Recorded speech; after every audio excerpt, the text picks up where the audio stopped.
Welcome to Chillin' 101. We hope this video helps.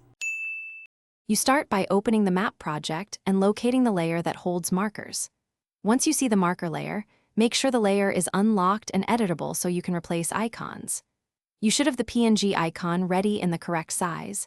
If not, resize now to 48256 pixels and keep transparency.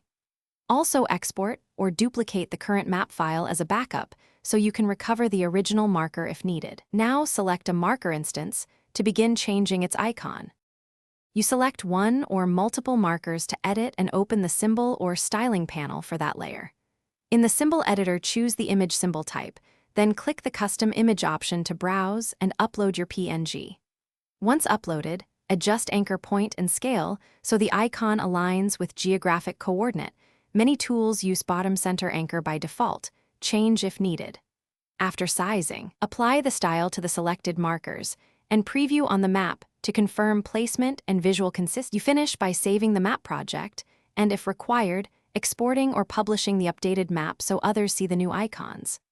Once saved, pan and zoom across the area to confirm icons remain correctly sized and anchored at all zoom levels. Tweak scale or level of detail settings if icons disappear or blur.